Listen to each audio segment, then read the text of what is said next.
The first card that we have coming up for you in the underlying energy is the Page of Wands. Now, the pages are traditionally messengers, so they can carry messages or news. And wands are all about energy and how we affect our external world, which I know sounds strange because what kind of news could that be about? But when this page shows up, sometimes he carries news or information about something that's going on with someone else or something that somebody wants you to know. Now, if it isn't a message or some kind of news that you receive, pages can, very much like the aces, be about new beginnings. And the kind of beginning that I see here is at the beginning of some kind of spark, a spark of passion. It can be a spark of excitement or enthusiasm, but in a love life reading, I usually see it as some kind of passion, like there's a stirring there. Could it be the King of Cups that's causing these stirrings? We have him showing up at the heart of the reading. So this is, the rest of your reading would revolve around this card. And the heart of the reading, it tells me where you are. What's your problem? What's your circumstance? And yes, it's a king, but as I always say, that's just to let me know about the energy of the card. This card can apply to you no matter what sex you identify with and no matter what type of relationship you're looking for, whether that's opposite sex, same sex, it doesn't matter. So what's the energy of the King of Cups? Well, kings are all about mastery of that suit. And the Suit of Cups is all about emotions. So this is a king that has mastery over his emotions. And I'm pretty certain you guys got this in your last reading. I think so anyway. So we have the King of Cups here. Now the energy that he's showing here, that can show someone that's in your life at this time, in which case they may be a water sign, which would be a Cancer, Pisces or a Scorpio. But that need not be the case. This may just be someone that you're involved with or have your eye on who has the qualities of this King of Cups. If you don't have anyone around you at the moment, this may be the kind of person that you're looking for right now, because the King of Cups, he's the kind of ideal lover that we kind of look for. That's because he has mastery over his emotions. And that doesn't mean that he can just control his emotions like he's very controlled. It means also that because he understands his emotions and he's very comfortable with his emotions, he can love without reserve. He's a very sweet, very tender energy, and that is exactly what makes him the lover.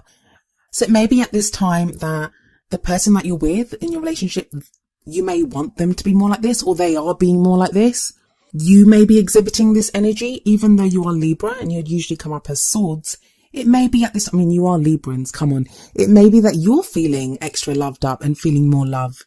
And even if you're totally single and you don't have anyone in mind, this could be that person that right at this time, you've very firmly got in mind that this is the kind of person that I want in my life right now, that you're ready to give love and to receive love.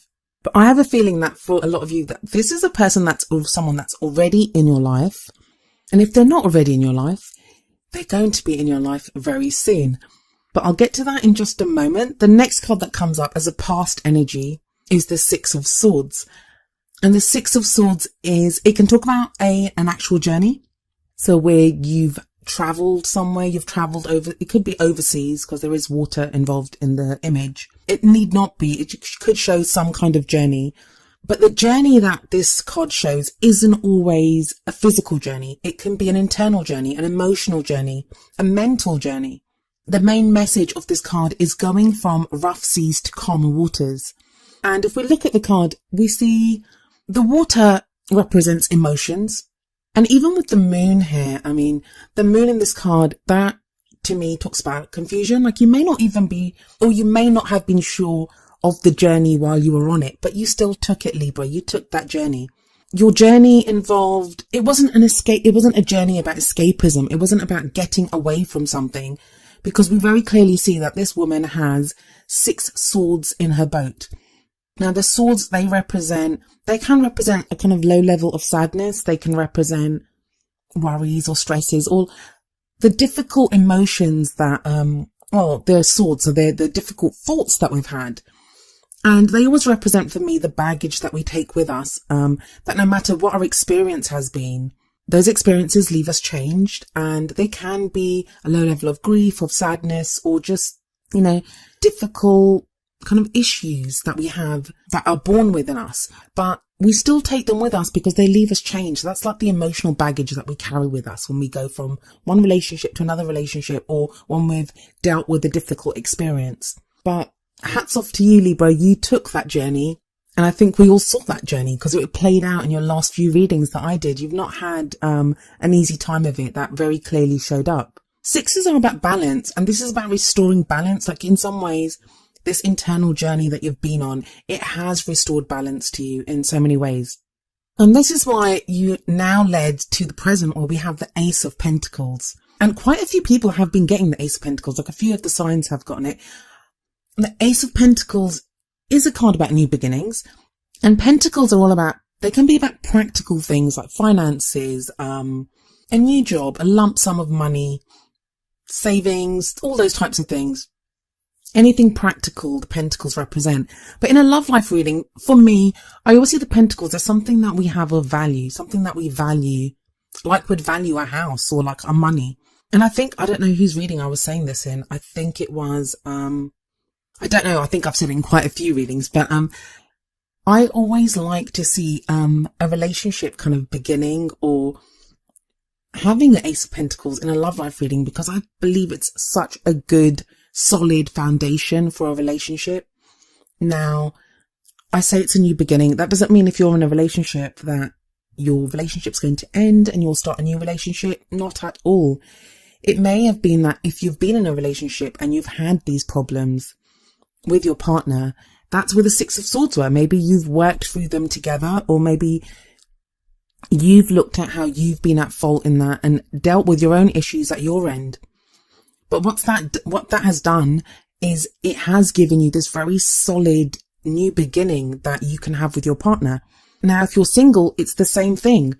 Whether you're separated from someone, whether you've got your eye on someone and you're interested in dating someone or being with someone, or whether you don't have anyone on the horizon whatsoever, this Six of Swords journey that you've taken has led to this new beginning that's being offered to you with the Ace of Pentacles. And the Ace of Pentacles, like I said, it's all about support. It's about stability. It's about security.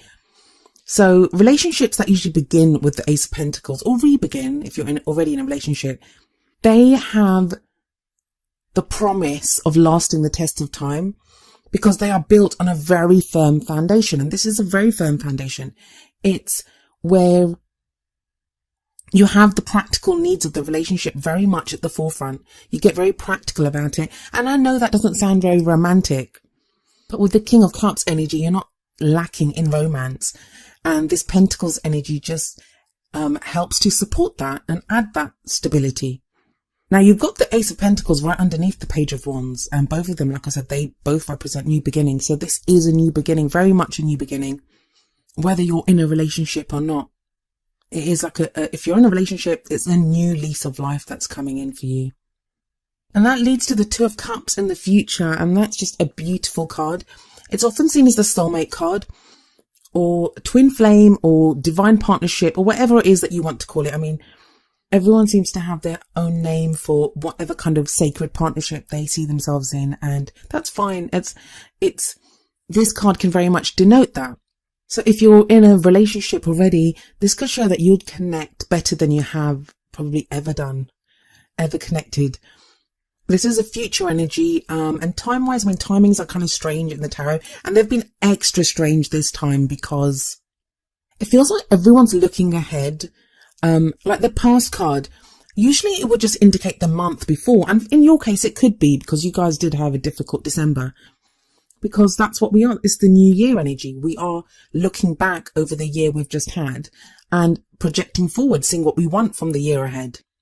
So under normal circumstances, the Two of Cups energy would be what would be coming in as we leave this first half of January. But I can't say that for this because I don't know the way it's been, the way the readings have been going so far. I mean, I just did one for Virgo and there was no way that would happen within a couple of weeks, what was shown in that reading, but we never know.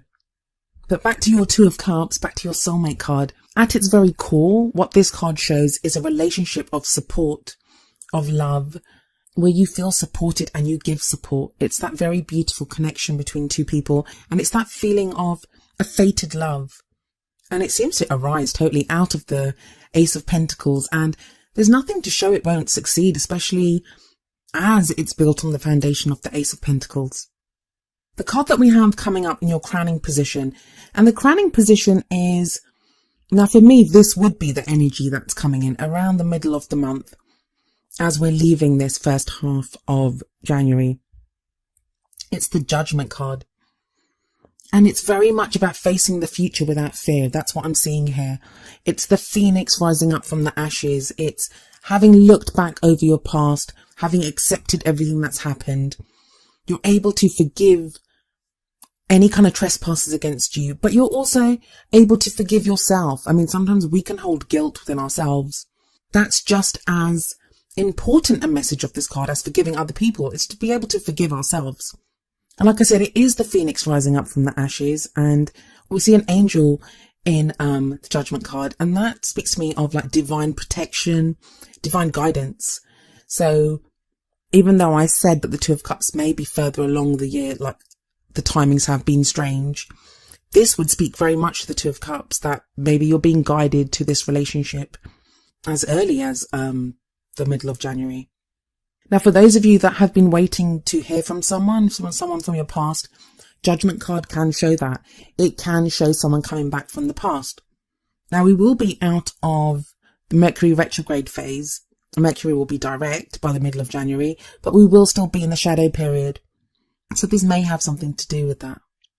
Let's move on to your oracle cards and see if they have any extra insight or wisdom for us. The first card from the Romance Angels deck is heart-to-heart conversations. Honestly discuss your feelings with each other. This is a really lovely card. I mean, sometimes it can come up and it's about needing to like talk to each other about, like, it can be a message to open up to each other more. And this may be what the Page of Wands is talking about, the messages that maybe it's time now to send that message of love to someone, or maybe someone will send it to you that will initiate this heart-to-heart conversation. Well, it says conversation, so more than one. But yeah, that's the best way. I mean, that's the King of Cups energy. The King of Cups, he's not afraid to say how he feels. He can talk about his emotions. He can discuss his feelings. I love the way the King of Cups sits directly above the Two of Cups here. That's just some really beautiful, loving energy running down the middle of your reading. And if you're feeling like the King of Cups right now, or if you're involved with someone like that, there's nothing to stop you guys from having these heart-to-heart conversations, which are only going to help you get closer to whoever your person is, whether you're in a relationship or whether you meet someone new. Now, the card from the Wisdom of the Oracle deck is number 2, Yin. I'll read you the essential meanings and the relationship message from the book. Essential meanings. The feminine principle of receptivity. Letting someone else make the first move. Gathering information and taking in cues. The art of conscious allowing. Relationship message. Let others take the lead right now. Your power lies in small gestures, soft awareness, and conscious surrender. By yielding the reins, you will find yourself effortlessly moving closer to what you truly desire. Permit others to tell you who they are and who they can be to you by allowing their actions to speak about them. You'll be pleasantly surprised. I think it was Pisces. Pisces got the yang of this. So I wonder if some of you are involved with the Pisces, because the King of Cups could represent a Pisces. And that's a lovely message. And that would indicate that this message that's coming from the Page of Wands, it would not be initiated by you. It would be something that would be sent to you. So anyone that's waiting to hear from someone or is waiting for the other person to make the move, that could quite possibly be the case here. I really like the whole feel of yin in this reading, because it feels like, Libra, you guys have been trying and trying and trying. And it finally feels like, especially with this Six of Swords energy in the past, that you've had to work through so much. You've had to really deal with so much, and not just in December. There's so many Librans that I know that you guys have had it. I mean, but I have like some Librans that are really close to me, like my sister as well. I have a sister and I have a very good friend who's a Libran as well. And everyone seems to have really been through it. But you guys have shown tremendous grace and worked through so much. At least the Librans that I know have. And it feels like now, those of you that have done the work, your rewards are finally coming, especially with the Ace of Pentacles and the Two of Cups coming up here. But don't push. I mean, that's the other message of yin, is that allow others to take the lead. Yin is the feminine principle. It's that be receptive to what comes towards you. And when someone does come to you, or if you receive a message, be open to it and listen. That's the whole thing of heart-to-heart conversations. Listen to what's said to you and listen with your heart, if that makes sense.